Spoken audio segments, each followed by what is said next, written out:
Halo, Assalamualaikum warahmatullahi wabarakatuh. Saya saat ini sedang live dan kita akan kembali live bersama dengan rekan saya, Dr. Aan Rukmana. Saya akan mengundang beliau untuk join bersama dengan kita akan membahas tentang filsafat penderitaan. Wah, kalau biasanya kita yang sifatnya filsafat kebahagiaan, filsafat kesenangan, maka kita akan bahas tentang filsafat penderitaan. Hai, hai, Assalamualaikum warahmatullahi wabarakatuh, Kang Aan. Waalaikumsalam warahmatullalah wabarakatuh. Kang Latif, apa kabar?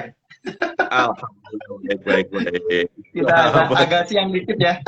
Maaf, habis ngisi acara dulu tadi pagi. Siap, siap, siap.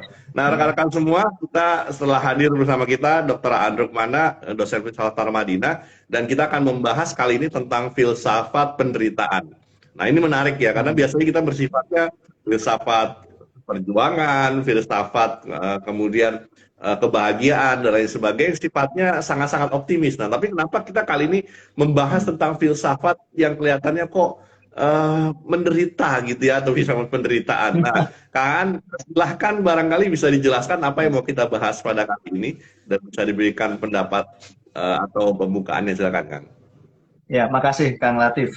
Teman-teman semua, pagi ini kita akan membahas satu tema penting di dalam tradisi filsafat yang disebut sebagai filsafat penderitaan. Nah, persis yang tadi Kang Latif sampaikan, umumnya kita kan membahas itu hal-hal positif dan optimis ya dari filsafat, dari kehidupan lah. Kita dekati dengan filsafat begitu. Tapi kenapa penderitaan juga ada filsafatnya gitu.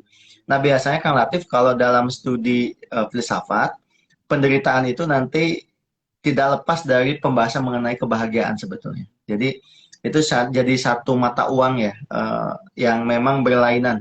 Satu sisi bahagia, satu sisi penderitaan. Dan itu nanti dihubungkan juga dengan satu pertanyaan penting dalam filsafat, misalnya kenapa manusia itu bisa menderita dan kenapa ada penderitaan. Nah, ini pertanyaan yang sebetulnya filosofis karena begini, nanti hubungannya dengan konsep Tuhan sebetulnya. Kenapa kalau memang ada Tuhan, kenapa manusia juga bisa menderita? Padahal biasanya kalau ada Tuhan, kan seharusnya tidak ada penderitaan. Tetapi kenapa juga ada penderitaan meskipun ada Tuhan? Nah, argumen yang muncul di kalangan para filsuf ini juga nanti yang akan membedakan antara para filsuf yang percaya dengan Tuhan dengan para filsuf yang anti Tuhan atau para filsuf yang ateis. Berangkatnya sama-sama dari penderitaan, Kang Latif.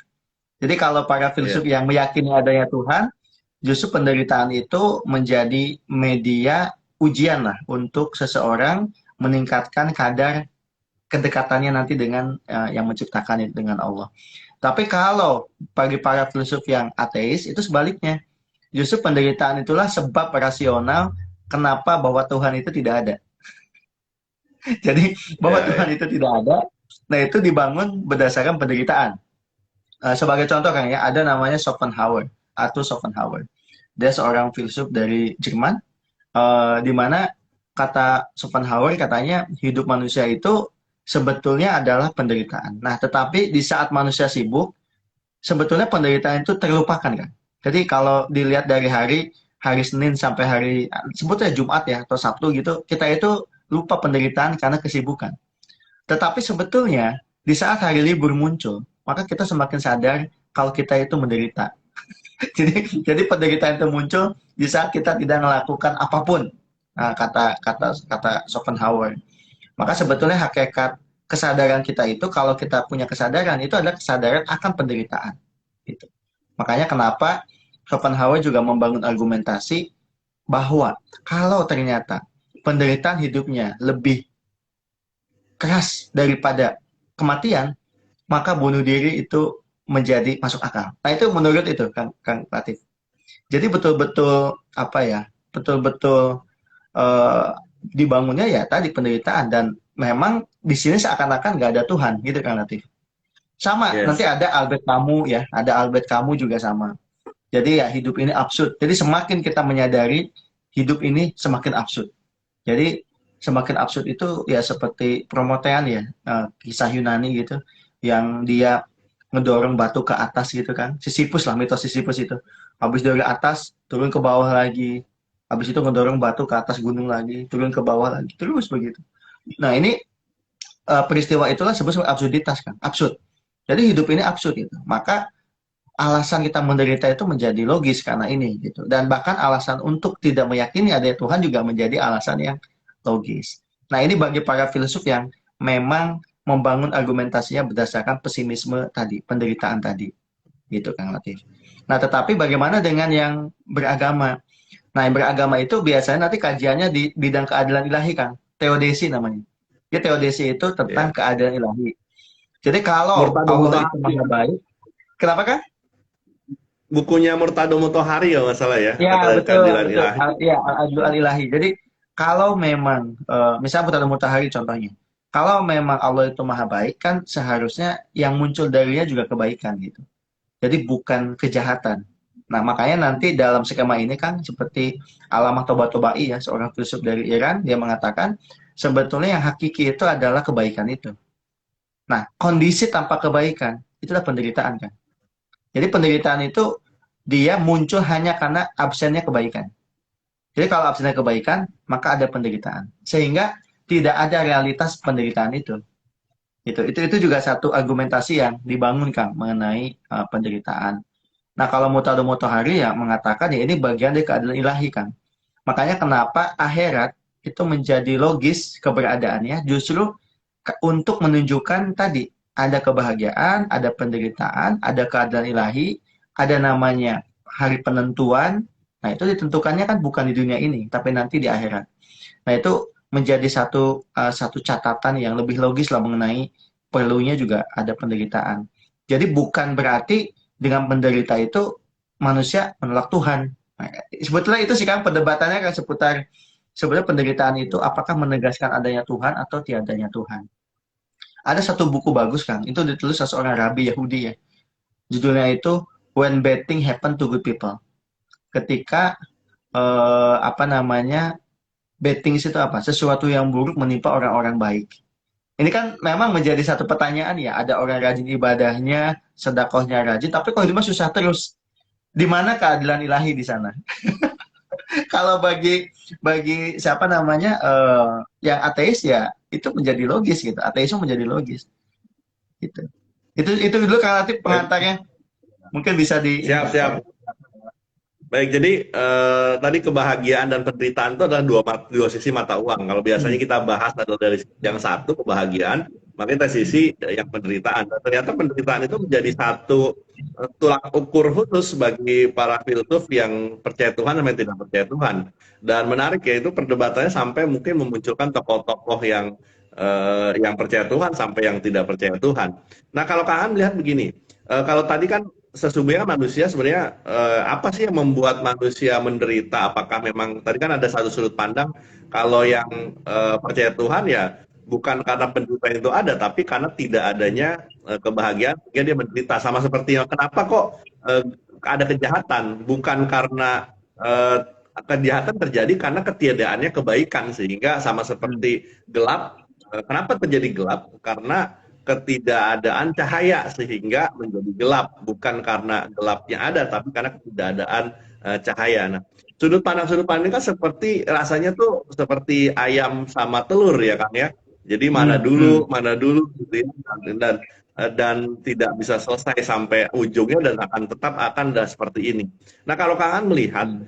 sesungguhnya manusia itu sesungguhnya apa sih yang mendorong sesuatu itu menderita? Apa seseorang Hmm. yang mendorong itu bahagia? Kita kan bicara apa yang menghilangkan bahagia, apa yang penderitaan lah ya kita sudut pandang penderitaan. Apa yang membuat orang menderita? Hmm. Apa yang membuat orang tidak menderita, Kang? Mungkin barangkali ada sudut pandang ini. Ya. Terlepas dulu kita apakah ada Tuhan atau tidak ada Hmm. Tuhan terkait dengan sudut Ya. pandang itu. Barangkali di pandangan Oke. saya, Kang. Iya, ada seorang filsuf kan, kalau di Islam itu ada Al-Kindi namanya. Nah, Al-Kindi ini itu waktu itu nulis buku tentang huzan. Huzan itu apa ya? Al-huznu. Al-huznu kesedihan ya. Eh, Tentang karena Kedua. penderitaan ini macam-macam. Di sana ada kesedihan, di sana ada perasaan nggak berarti dan lain sebagainya. Nah, menurut Al-Kindi bahwa penyebab dari penderitaan itu adalah di saat tidak terwujudnya harapan. Jadi ketika seseorang mempunyai harapan, maka sebetulnya itu membuka keran penderitaan di saat harapan itu tidak terwujud. Nah, ini menurut Akindi, begitu. Nah, tetapi yang menarik adalah Kang, ternyata ajaran seperti itu dimiliki juga oleh ajaran-ajaran dari tradisi agama lain. Misalnya Buddhisme kan, filsafat Buddhisme lah. Itu sama kan. Jadi mengajarkan bahwa yang namanya penderitaan itu muncul karena manusia punya harapan. Makanya kenapa kemudian sebisa mungkin diminimalisir harapannya. Karena ketika ada harapan, di sana biasanya nanti akan muncul penderitaan. Jadi harapan itu kayak keinginan lah, willingness kan. Ada keinginan, maka nanti ada penderitaan. Contoh misalnya, saya ingin di usia saya yang nanti ke 45 tahun misalnya jadi profesor. Ini keinginan kan. Nah, kalau tidak terwujud, maka itu akan kita menderita. Nah, itu satu pandangan yang menurut saya kalau kita kaji betul-betul, ya bisa juga demikian gitu. Dan itu benar juga. Karena secara praktek kan kita kadang-kadang kalau punya harapan, biasanya kita memang ada penderitaan juga di sana gitu. Makanya nanti para filsuf biasanya membangun rumusannya begini Kang Latif. Misalnya dia memulai bahwa sebetulnya harapan itu apa sih yang harusnya kita miliki sebagai manusia. Misalnya apakah harapan itu harus terfokus hanya kepada yang bersifat duniawiyah atau material, ataukah memang harus dinaikkan level harapan itu kan? Jadi harapan itu bukan di dunia ini, tapi ditaikkan levelnya sampai akhirat. Misalnya gitu. Jadi yang menjadikan kita punya harapan itu bukan hitungan-hitungan duniawinya, tapi hitung-hitungan akhiratnya. Nah itu yang dilakukan oleh misalnya Mutadha Mutahari kan. Jadi masalah kehidupan itu nggak berhenti hanya di dunia, tapi harus ditarik ke level eskatologinya, level keakhiratannya gitu. Baru akan terjelaskan kenapa ada penderitaan dan sebagainya. Sebagai contoh misalnya kan, kalau seorang ibu melahirkan misalnya, kalau kita lihat dipotong peristiwa itu hanya kepada ibu melahirkannya, maka nggak lebih dari satu proses yang menyakitkan sang ibu. Ya kan? Artinya kan ibu itu menderita kan. Kalau ibu itu hanya Ya. dihentikan pembahasannya hanya kepada level bahwa seorang ibu melahirkan, itu hanya menderita sampai ke level itu. Tapi ketika melahirkan itu kemudian memunculkan jabang bayi, ada bayi di sana, ada kehidupan baru di sana, ada manusia baru di sana. Maka yang disebut tadi penderitaan itu kemudian tidak lagi dipahami semata-mata sebagai penderitaan, tapi sebagai suatu proses melahirkan seseorang kan. Sehingga nanti cara pandang penderitaan pun bisa berbeda. Sama halnya dengan penderitaan di dunia ini. Kenapa orang-orang beriman itu meyakini ada kehidupan di akhirat kan? Setidaknya mereka masih punya optimisme bahwa sejahat-jahatnya kehidupan dunia ini, selama dijalankan dengan benar, tidak perlu takut. Karena akan ada selalu kebaikan di ujung sana. Sama kayak tadi kan filosofi ibu yang sedang hamil, mengandung, melahirkan. Jadi nggak usah takut dengan melahirkan, karena di setelah itu akan ada bayi yang hadir di dunia ini. Nah, argumentasi-argumentasi ini yang menurut saya sih Kang Latif ini lebih optimis lah, ya. Tapi kita juga nggak menafikan memang masalah kejahatan ini atau masalah keburukan ini itu juga banyak mengundang orang kemudian tidak percaya dengan Tuhan.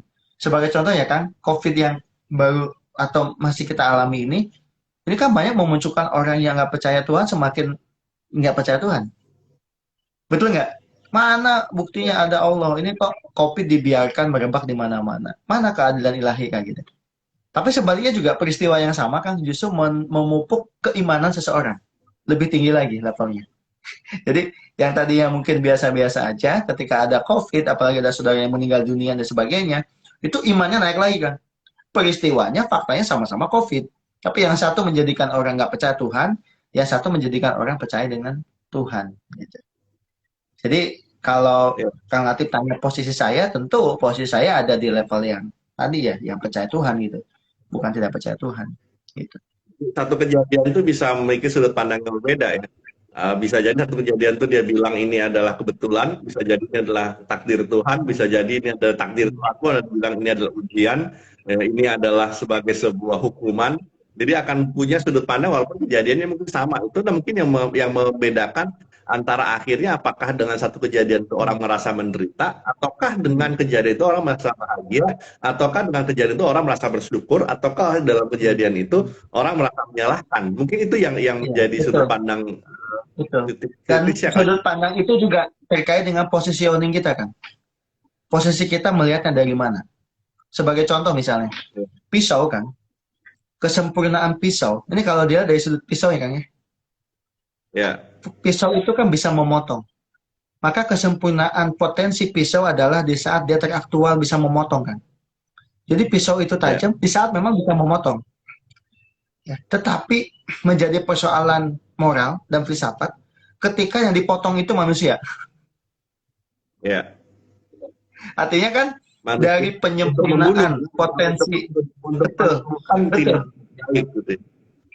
persis. Jadi dari penyempurnaan pisau yang bisa memotong tadi dan yang dipotong itu adalah manusia, maka itu menjadi persoalan moral kan. Bukankah melukai manusia nggak boleh gitu? Tapi bagi pisau sendiri itu satu satu kebaikan. Bagi pisau sendiri kan, karena dia menyempurnakan dirinya dengan membuktikan kalau pisau itu bisa memotong dari potensi menjadi aktual. Ada aktualitas di sana. Tetapi ketika berbenturan dengan yang lain, dengan manusia, maka levelnya ditaikin lagi ke atas. Jadi nggak bisa hanya melihat dari perspektif pisau. Harus dilihat dari perspektif yang lebih kosmik lagi. Begitu. Sama bencana-bencana alam apapun begitu kan. Biasanya kita itu menjadi reduktif ya. Ketika melihat sesuatu penderitaan itu berhenti hanya pada penderitaannya saja. Jadi tidak melihat dari perspektif yang lebih kosmik lagi, lebih kesemestaan lagi.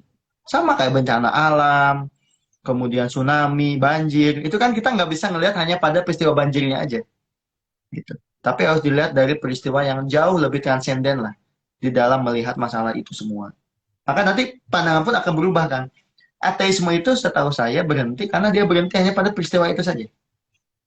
Dia nggak mau Ya, menaikkan level kesadarannya itu pada kesadaran lebih transenden. Jadi cukup di sana aja. Nah, misalnya ada orang sakit hati gitu. Ya cukup hanya sakit hati aja. Jadi jangan ditaikkan itu menjadi transenden, urusan transendental. ya. Makanya hawanya menjadi sangat pesimis gitu. Jadi kalau kita baca ateisme memang hawanya menjadi sangat pesimis. Saya ada tuh kan buku-buku Yes. tentang pesimisme itu dan memang argumentasinya kenapa muncul ateisme ya karena ada kejahatan itu kan. Yang itu menjadi nggak masuk akal lah buat kaum kaum yang ateis. Yes, setuju, setuju, setuju. Nah, menarik ya, Kang ya. Sesungguhnya manusia itu juga kalau kita lihat apa yang men-trigger manusia secara garis besar sebenarnya manusia itu menginginkan kebahagiaan, kemudian menghindari penderitaan atau mendapatkan kenikmatan, menghindari adanya penderitaan. Nah, eh, kalau suruh memilih, misalkan memilih kadar itu yang pasti orang akan dimilih tentang kebahagiaan atau kesenangan atau keinginan, tapi orang menghindari sesuatu yang menderita.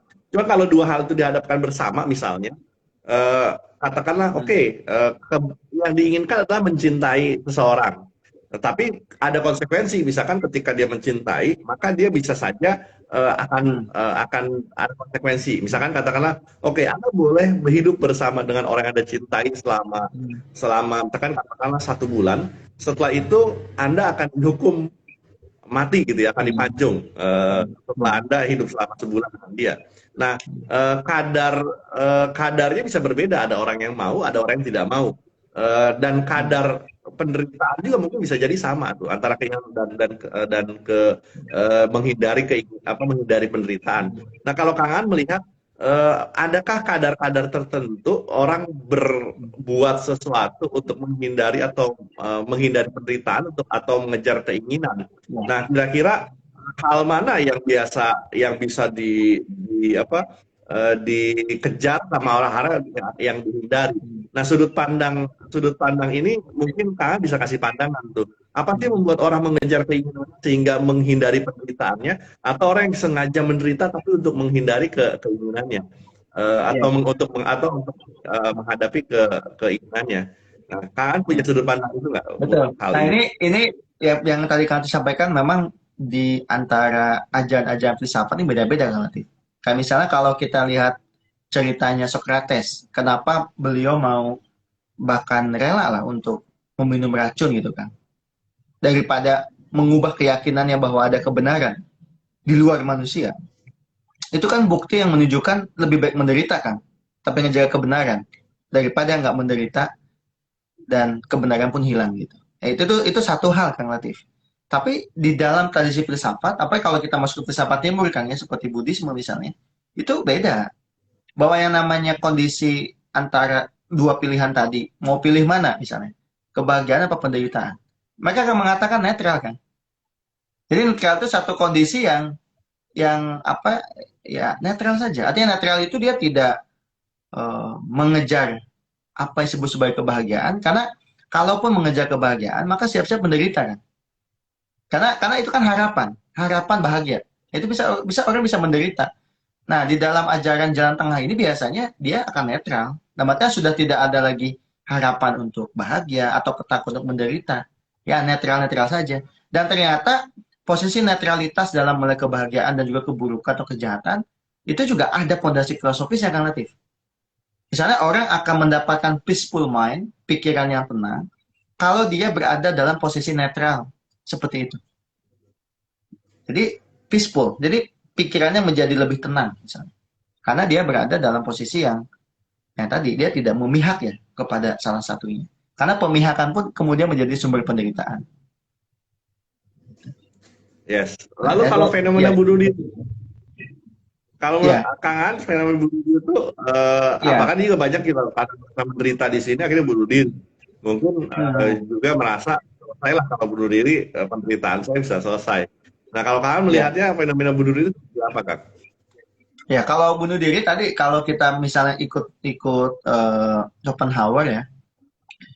Jadi orang itu bunuh diri karena merasa bahwa hidupnya itu lebih menderita daripada kematian itu sendiri. Jadi ketidaktahanan menghadapi penderitaan hidup itu menjadi legitimasi lebih baik mati sekalian. Itu sebenarnya logikanya begitu kan Latif. Karena kalau tidak ada keyakinan bahwa kematian itu lebih menakutkan daripada penderitaannya, siapapun nggak akan memilih bunuh diri kan. Pasti yang Iya. dipilih itu ya biarkan menderita daripada mati yang memang lebih menderita kan gitu kan. Nah, tapi kan argumennya begitu kan. Argumen-argumen yang dibangun oleh orang yang pesimis ya terhadap itu. Meskipun kalau kita melirik para filsuf yang optimis ya, seperti Mutada Mutahari, Toba Tobai, mereka akan mengatakan ya, nggak bisa memotong masalah pilihan itu hanya pada peristiwa itu saja. Tapi harus ditarik ke ujung kan, ke ujungnya, ke akhirat tadi yang saya sebutkan. Supaya kelihatan apakah penderitaan itu memang menderita, ujungnya menderita, ataukah sebetulnya itu hanya wasilah aja kan, untuk menghasilkan sesuatu yang baik di belakangnya. Gitu. Jadi beda melihatnya. Uh, saya pernah baca tulisan isinya itu kayak begini. Kalau bicara penderitaan itu sebetulnya bahwa dua perspektif tadi akan selalu muncul kan nanti. Dua perspektif tadi itu akan selalu muncul. Baik itu yang ateis maupun yang teis atau yang religius di dalam melihat penderitaan. Ya, itu. Jadi beda-beda relatif, tergantung nih. Apakah mau ngikut Socrates atau mau ngikut filsafat timur kayak Buddhisme. Itu beda lagi perspektifnya. Atau misalnya alamat Yes. toba-toba itu persis yang mencontohkan lewat yang kalian disampaikan tadi pakai analogi cahaya. Jadi ya kejahatan itu sebetulnya kondisi tanpa kebaikan. Yang realitas yang ada itu adalah kebaikan itu kan. Sedangkan kejahatan itu sangat relatif dengan adanya kebaikan. Makanya kenapa tidak boleh mengabsenkan kebaikan? Karena kalau mengabsenkan kebaikan yang muncul kegelapan, itu kejahatan itu penderitaan. Iya. Makanya kenapa sih orang kalau mau bahagia kan sebisa mungkin setiap detik bahkan ngejaga kebahagiaannya. Bukan apa-apa, karena kalau itu absen kebahagiaannya, maka akan datang itu penderitaan. Yes. Ini kalau kalau saya coba ini pendapat Kang Aan terkait dengan Hmm. satu peribahasa, berakit-rakit ke hulu, bersenang-senang ke tepian. Hmm. Ya, Bersakit-sakit dahulu, artinya menderita dulu, baru kesenangan. ya, Kalau Kang Aan melihat melihat ya. apa namanya peribahasa itu relevan Hmm. atau tidak? Apakah memang Ya, harus selalu bersakit hadapan ya. Kalau kebahagiaan? Atau memang sambil merasa kebahagiaan, sambil meraih kebahagiaan, sebenarnya nggak usah menderita. Nah, Kangen melihatnya seperti ya, apa, Kang? ya. Sebenarnya kan ungkapan itu ungkapan motivasi aja sih kan, kalau saya ngelihatnya kan. Karena kalau ditarik ke level filsafat, sebetulnya penderitaan dan kesenangan itu terjadi pada saat bersamaan sih kan. Yang ujungnya tergantung kitanya mau memilih yang mana. Karena jangan salah, seperti kita pun misalnya sekolah, itu jangan dianggap sekolah juga itu kebahagiaan kan. Tergantung, karena bisa juga sekolah menjadi beban. Dan ketika sekolah dijadikan beban, bukan itu penderitaan juga gitu. Iya. Nah, itu kan tergantung tergantung positioning kita itu ya ada di mana. Gitu sih Kang Latif. Sama kayak kita Ya, juga online pagi ini kan tergantung, bisa membahagiakan, bisa menderitakan, kan tergantung kita kan. Ya kan, ya, kenapa ini selalu jalan gitu diskusi kayak gini? Karena kita ngelihat sisi yang membahagiakannya. Tapi kalau ya, kita pada saat bersamaan dicari sisi ketidakenakannya, ya tentulah kita bangun ya, harus sudah siap-siap cuap-cuap istilahnya kan itu kan Latif. Kemudian siap-siap mikir kita mau ngebahas apa itu kan banyak hal gitu kan banyak. Tapi nggak betul. kita lihat. Kenapa? Karena kita fokusnya ke dalam hal-hal yang lebih positif gitu. Jadi apa yang kita Ya, lakukan. Ya, ya, ya betul. lebih ke sana sih kan. Setuju, setuju. Kayak mungkin sebagai satu motivasi ya, ketika ayo sekolah, kalau dengan sekolah berarti bersakit-sakit dulu atau bersusah-susah baru kemudian merasakan kesenangan. Sebenarnya juga sekolah atau belajar bisa kita nikmati, jadi kita tidak merasa menderita atau sakit, tapi tetap bisa meraih kesuksesan. Itu yang sudut pandang yang bisa kita lakukan untuk bisa meredam ketidakbahagiaan atau penderitaan ya kan. Iya, iya, iya, betul, betul. Cara-cara itu Oke. sih Kang yang mungkin kita lakukan sebetulnya. Yes, itu yang mengubah sudut pandang itu yang menarik. Nah, Kangan, kalau kalau seandainya ini ada satu sudut pandang ya terkait dengan konon katanya bayi itu ketika dia lahir itu dia menangis karena dia tidak karena dia kaget harus menerima Hmm. satu apa ya tempat yang awalnya nyaman di dalam rahim ibunda lalu kaget dengan sebuah alam yang akan membuat dia menderita. Nah, kalau Kangen Hmm. pasti kan pernah mendengar Ya, analogi. Nah, Kangen bagaimana analogi ya, ini menurut sudut pandang Kangen? ya. Sebetulnya itu Kang, kan sumber penderitaan juga diantaranya perpisahan kan. Jadi sebetulnya Ya, proses perpisahan secara eksistensial inilah yang menjadikan kita menderita. Termasuk kalau mau level lebih kosmik lagi kan, kita itu kenapa menderita? Karena kita terpisah dari sumber kita, dari yang ya, hakikinya. Ya kalau konteks bayi tadi ya dari rahimnya, alam rahimnya. Tapi kalau konteks lebih tinggi lagi ya kita sudah lama terpisah dari yang menciptakan kita kan, dari sang pencipta. ya, Jadi kesadaran itu nggak terhubung lagi dengan sumber kesadaran. Gitu. Padahal selama masih terhubung dengan sumber kesadaran, kita masih punya penopang, kekuatan yang menopang kita. Gitu. Nah, cuma masalahnya memang kadang-kadang kitanya lupa bahwa kita itu ada penopang sudah di belakang kita itu. Itu yang kita lupa melihatnya, lupa meliriknya. Seakan-akan hidup hanya kita saja gitu, tanpa ada penopang di belakangnya. Gitu kan, Latif. Makanya kenapa orang kalau betul-betul yakin dengan adanya penopang tadi, maka sebetulnya kemungkinan dia untuk menderita masih ada, tapi minim lah. Karena ada keyakinan bahwa ada sang penopang di belakang dirinya. Sama lah kan kalau kita lagi ada masalah ya, kalau kita merasa kita sendiri yang menghadapi masalah, nggak ada orang lain yang membantu, nggak ada orang yang mau mendengarkan, nggak ada orang yang nge-backup. Itu bukankah menimbulkan keputusasaan kan? Makanya kita kadang-kadang ya, butuh sharing gitu dengan yang lain. Karena dengan sharing itu merasa ketika aku menderita, ternyata ada kehadiran yang lain yang memang membantu aku juga keluar dari penderitaan. Nah itu yang muncul ya seperti itu gitu kan. Latif. ya. Kalau ibaratnya itu insalat toba wa idlam yajil lam yatif ya. Jadi kalau Betul, ada betul. penderitaan kalau sudah disalurkan itu seperti parit atau seperti saluran air kalau dia mengendap maka dia akan membusuk di sana tidak Ya, tersalurkan maka mungkin ditandur karena adanya rasa yang tidak tersalurkan ya Kang ya. ya, Kalaupun tidak betul, ada betul. orang yang mendengarkan rasa kita tidak ada yang mendengar kita curhat dan menyalurkan penderitaan kita sebenarnya kalau bagi mereka yang percaya Tuhan maka dia bisa mengadukannya pada yang maha kuasa ya Kang ya. Ya, betul. Ya, makanya makanya tadi ini kan bagian dari keadilan ilahi ya, Kang ya. Jadi kalau kita hidup tidak pernah menderita ya itu hal mustahil juga karena kita manusia dengan fisik. Karena fisik itu punya keterbatasan. Dan fisik itu karena punya keterbatasan ya ada penderitaan. Kayak misalnya mata kita itu punya keterbatasan. Dia kenapa bisa melihat? Karena ada ukuran ilmiahnya kan, Kang. Nah, kalau Ya, itu terganggu aja, kita udah nggak bisa lagi melihat. Jadi ada keterbatasan. Mata kita ada yes, keterbatasan, tubuh kita ada keterbatasan, kepala kita juga ada keterbatasan gitu. Ya, ya, ya seperti itu kan Latif. Makanya yes, kenapa kemudian supaya kita hidupnya bisa bahagia ya, kita mesti menerima bahwa kita itu memang punya keterbatasan. Nah, akan menjadi sumber penderitaan Kang, di saat kita tahu bahwa kita itu punya kekurangan, tetapi kita selalu merasa kita tuh nggak pernah kurang. Itu pasti menderita. Karena faktanya ya kita tetap kurang gitu. Ya. Terkait dengan daya tahan terhadap penderitaan untuk mencapai kenikmatan, Kang. Kan kalau kita biasa kan mendengar ada namanya orang yang quitter. Kalau kita ibaratkan naik sebuah puncak gunung, itu ada yang ya quitter itu di awal dia berhenti, atau ada camper. Ya di tengah kemudian dia berhenti, udah cukup saya menikmati pemandangan sampai di tengah pegunungan saja. Tapi ada yang climber sampai atas baru dia berbahagia. Nah, kalau kalian melihat sudut pandang ketahanan orang menghadapi satu tekanan atau mungkin menahan keinginannya untuk mendapatkan demi kenikmatan yang terujung gitu, ini bagaimana sudut pandang kalian terhadap pola mereka yang berhenti di awal, kemudian cukuplah saya menikmati itu, di tengah, kemudian di ujung baru mereka merasa bahagia. Mana yang lebih bahagia menurut kalian? Apakah memang akhirnya yang paling climber lah yang paling oke, ataukah mungkin camper lah, atau mungkin hanya quitter lah? Nah, bagaimana kalian melihat hal ini, Kang?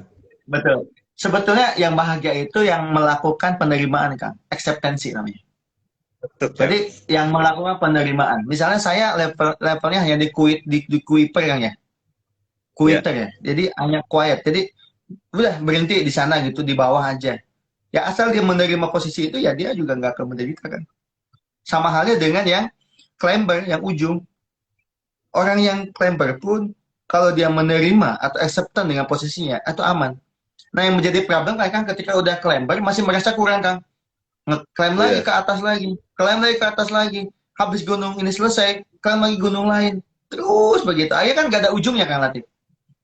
Akhirnya nggak ada ujungnya gitu. Nah, itu yang menjadi problem gitu. Tapi kalau yang di bawah sebetulnya dia dengan cukup menerima acceptance gitu. Oh, saya posisinya emang cuma di level ini gitu. Itu lebih clean sebetulnya. Tapi kalau udah di atas tuh kan kadang-kadang kita nggak ada lagi ya betul-betul makin sedikit ya yang sampai ke level itu gitu. Kalau di bawah masih ramai, kan. Ibaratnya coba kalau kita mau camping kan di bawah masih ada orang yang bisa ajak ngobrol segala macam. Tapi kan makin ke posisi top itu makin sepi, kan. Makin sepi gitu, makin nggak ada. Nah, bahaya kan kalau udah level sepi sendirian, tapi kemudian kita tidak punya kesadaran tadi yang saya sebutkan tadi. Yang terhubung dengan kesadaran di atasnya lagi, kesadaran ilahiyah. Asal jangan kita bersikap fatalis ya, Kang, ya, karena tidak bisa mencapai, akhirnya kita berhenti tapi ngambek gitu ya. Betul. Karena kalau fatalisme dalam artian nggak mau peduli, ya itu justru yang menjadi problem. Tapi kalau kita misalnya menyerahkan diri kita secara total gitu, tapi pada saat bersamaan juga kita tetap memiliki satu etos kerja yang baik misalnya, ya itu nggak masalah gitu, Kang. Jadi menyerahkan diri total tapi tetap ada ikhtiarnya. Nah, yang fatalisme radikal itu kan nggak mau, kan, Kang. Dia cuma mau di ujung, cuma nggak peduli prosesnya gitu. Yes. Oke. Sudah 30 menit ya kita kali ini sudah berdiskusi, Kang. Ya. Karena memang kita ada janjian nggak sampai 30 menit saja ya, karena sudah agak siang. Ya. Nah, betul. Terima kasih banyak tentang filsafat penderitaan. Jadi dua poin mata uang yang sudah kita bahas tentang kebahagiaan dan penderitaan ini sudah lengkap ya. Jadi teman-teman semua, kalau ada tema apa silahkan. Mungkin nanti berikutnya juga ada nanti tema filsafat kemiskinan, filsafat kekayaan. Dua hal yang kita akan bahas ini. Gitu. Minggu depan jamnya insya Allah kembali, kan. Pagi lagi, kan. Ya. Oke, kita pagi lagi. 6 ya. Walaupun mungkin ada banyak yang komplain nih, kenapa kok pagi banget gitu, 5:30. Kalau udah agak siang, karena kalau agak siang kita bisa join. Tapi ternyata kita mulai agak siang pun beberapa aktivitas sendiri ya. Nah, kita mulai tetap jam 5:30 masuk fresh. Kalau Anda mau melihat rekamannya bisa dilihat di kita cek di IG video ini. Kemudian atau kita akan upload di YouTube, dan juga semoga doakan bisa didukungkan. Oke, Kang, terima kasih banyak. Selamat beraktivitas. Selalu sehat. Mari, assalamualaikum warahmatullahi wabarakatuh. Waalaikumsalam. Terima kasih ya, Kang ya. Mari, Kang.